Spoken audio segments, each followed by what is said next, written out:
அனைவருக்கும் வணக்கம். என்னோடய ஃப்ரெண்டு ஆனந்துக்கு இன்றைக்கி பர்த்டே. நான் வந்து ஸ்ட்ரீட்டில் இருக்க டாக்ஸ் எல்லாம் சாப்பாடு போடுறது அவருக்கு தெரியும்.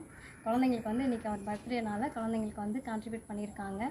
சாப்பாடு இப்போ நைட்டு உணவு வந்து எல்லாருக்கும் ரெடி ஆகிடுச்சு. எல்லாருக்கும் போய் கொடுத்துருவோம். ஆனந்த் என் சார்பாகவும் குழந்தைகள் சார்பாகவும் இனிய பிறந்தநாள் நல்வாழ்த்துக்கள். எப்போவுமே மகிழ்ச்சியாக இருங்க, ஹாப்பியாக இருங்க. God bless you.